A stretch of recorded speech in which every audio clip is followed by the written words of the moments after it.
শুভ দুপুর বন্ধুরা। তো আজ দেখো কী কী রান্না হয়েছে আমাদের বাড়ি। হয়েছে ভাত, আর এদিকে লাউ শাক খাবো করছিলাম, তো লাউ শাক করেছিলাম মাছের ডিম দিয়ে, কিন্তু এখন আর খেতে ইচ্ছা হচ্ছে না।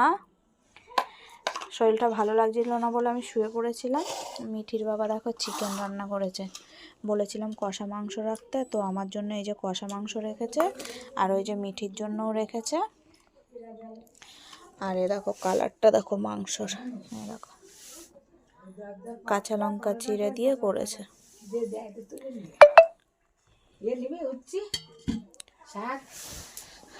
কেমন হয়েছে মনা? হ্যাঁ কেমন হয়েছে?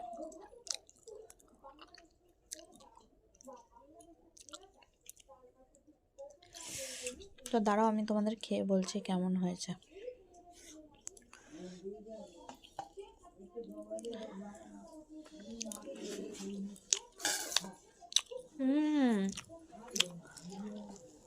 খুব সুন্দর হয়েছে।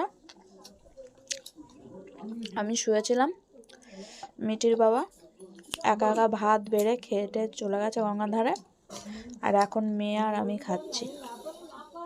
খেয়ে এখনও কোনো কাজকর্ম হয়নি, রান্না করেছে, ওখানটা পুরো অগোছালো হয়ে রয়েছে, ওগুলো এখন খেয়ে একবারে গ্যাস মুছে বাসন মেজে তারপরে আবার একটু শোবো। তো চলো